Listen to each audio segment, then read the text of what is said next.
So, hi, Shahara here. And Sophie.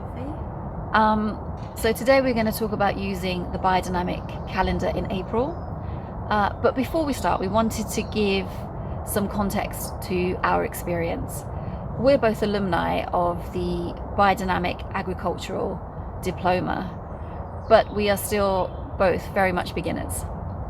But we are committed to biodynamics, and this year is another year for continuous learning.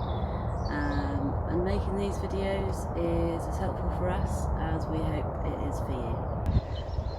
This is the market garden that we're working on this year. As we can see here, the soil warms up on the 3rd of April.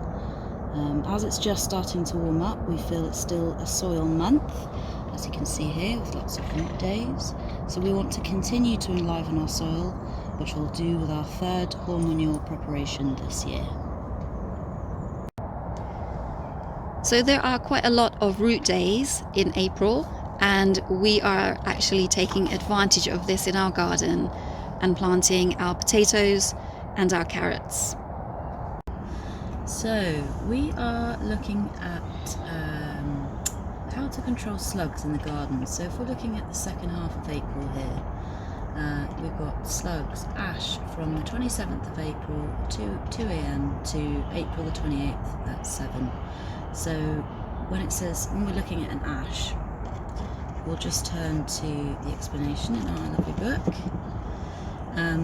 Now when you're looking at slug control, as it says here, the first step really is to familiarise yourself with the conditions and habits of the pest and to rectify any management errors that have been made. So for us, what we noticed was that, we had some planks of wood that were holding some netting down in the garden.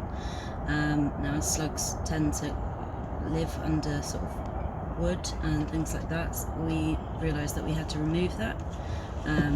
So we removed the planks of wood, but obviously because slugs are so prevalent in this country, we need to do a little bit extra as well, just because we do still have slugs in the garden.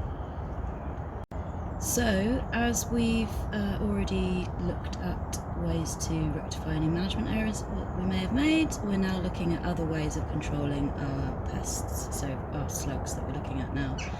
So what we can do, for an average infestation in the garden, we can collect between 50 and 60 animals, being slugs, and when the moon is in Cancer, put them in a bucket of water filled to the brim with a close-fitting lid.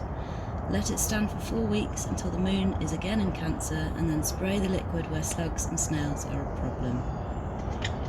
Where slugs and snails are a huge problem, add some 20 slugs to the horn silica preparation and stir it for an hour before spraying over the affected ground where slugs and snails are wont to feed.